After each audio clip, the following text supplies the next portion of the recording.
Detroit won 40-10. Game that Aaron Rodgers and Randall Cobb both missed with injuries, just in case you forgot. Our NFL analyst, Herm Edwards, still with us. Who wins Sunday? Oh, boy. I'm going to say Green Bay. Okay. I trust them if the game is tight in the fourth quarter. I always worry about Detroit in big games in the fourth quarter. They seem to self-destruct.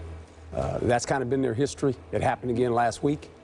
And so until they prove me wrong, I'm going to go with Green Bay. I trust Aaron Rodgers in the fourth quarter with the ball. I do believe this is a game that both quarterbacks combined, this ball will be in there probably 85 times.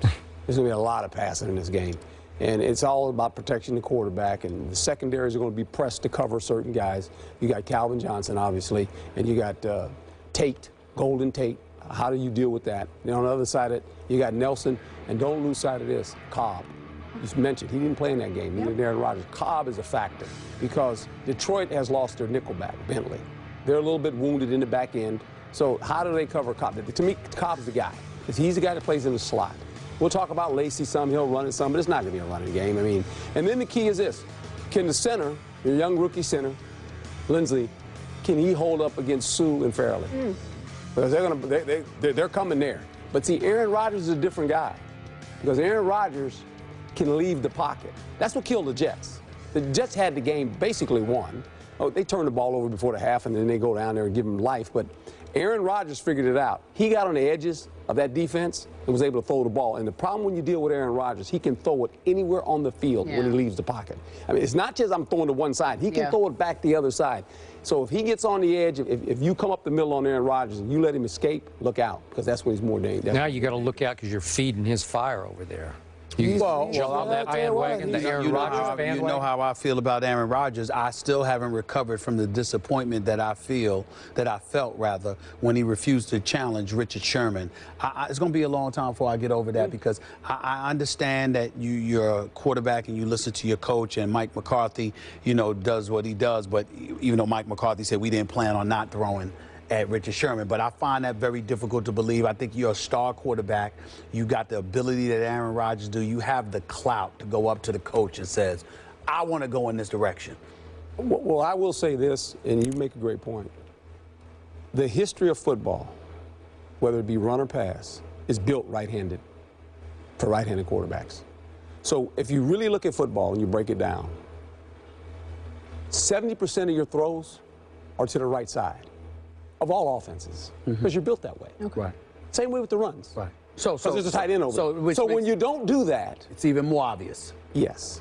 And whether it's Aaron Rodgers, it doesn't matter who the guy is. This is the history of football. Now, this is why Sherman plays on the left side. Okay. Because it doesn't matter who you line up over there. They know you're built to throw to the right if you're a right-handed quarterback. Stay right with me. Stay with me. That's your way of saying that some of the heat Sherman takes for being on one side as opposed to going anywhere, how it's unjustified because he's on the side where most of the action usually comes. Yes. Okay, now I'm glad you let me know that. Yes. I'm glad that I love that. But let me get back to Detroit. I don't believe in this team. I don't count the first win against the New York Giants because I don't consider the New York Giants much of a football team. Now, I hope I'm wrong because we're talking about the Giants here, talking about a team I grew up loving, but I'm not enamored with what I'm seeing from them. With that being said, your first real game to me was last week against Cam Newton in his first game because he missed the season opener. Cam Newton comes out, the Carolina Panthers come out, and they hold you to 7 points. You don't score but one touchdown with Megatron on your squad, with Reggie Bush, with Matthew Stafford, with Golden Tate there now. I'm very disappointed in Detroit. I think they're up and down. Obviously, this is a division rivalry. Anything can happen. But if I got to bet my money, I'm going to bet it on the bad man that he is. The dude that showed up in the second half last week against the New York Jets and just said, excuse me, right before the second half, and just reminded the New York Jets, Rex Ryan, do you have any idea who you're dealing with? I am Aaron Rodgers. You understand? And that's what he did. And I expect the same thing to be done against the Detroit Lions this weekend. I'm picking Green Bay to win this game. like 40-7? No, it'll be That's very. what this case By the way, where's the game at? Is it in Detroit? It's in Detroit. It'll be tough, but I'm picking Green Bay 28-24. After all that bravado, What do you mean bravado? It's only 28-24. Listen, I can't speak for Green Bay's defense. I don't know what Clay Matthews and the crew is going to do. We'll see. But I believe in Aaron Rodgers. As disappointed as I was, I believe in the bad man that he is, and I believe that the Green Bay Packers will escape with this victory in the Motor City. And I still believe in the Detroit Lions, and I believe in the bad man that is Matthew Stafford. And he's going to have a bad game, as in torch Green Bay kind of a game. It's going to be a shootout. Possible. I'm hanging in. I've got Detroit winning this game 35-32. But I'm going to be objective and tell you that I thought your bad man was sensational in the second half. I'm proud of you. So was Jordy Nelson. I'm proud. That was some big time stuff, and I agree with you. He cracked the code finally of Rex's defense because he started beating the rush and getting a little outside, and he can fling it on the run.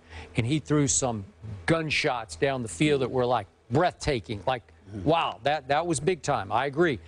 They did pull it out 31-24. They were down 18 points to the New York Jets and Geno and company. And I think you should also put that in your mental bank because they will give up some points, and I think they're going to give up 35 to Matt Stafford. I cannot explain what happens to this Detroit team when they go on the road and they turn it over 3 times, and the rookie kicker, and I don't trust kickers in general, but I definitely don't trust rookie kickers. He missed 2, and they wind up with 7 points, and they lose 24-7. And I agree with you. I'm discounting opening night against the Giants, even though I think your Giants defense is still pretty good. They're pretty decent. Their offense is just god-awful. But keep in mind, Detroit, they fumbled 3 times. They lost 2, and they threw interceptions. I just look at them, and I know Megatron. I mean, he only had about 66, 67 yards receiving. That's not going to happen Sunday. No. He's going to have more than that. He's Megatron. I'm just saying, for me, the disappointment is that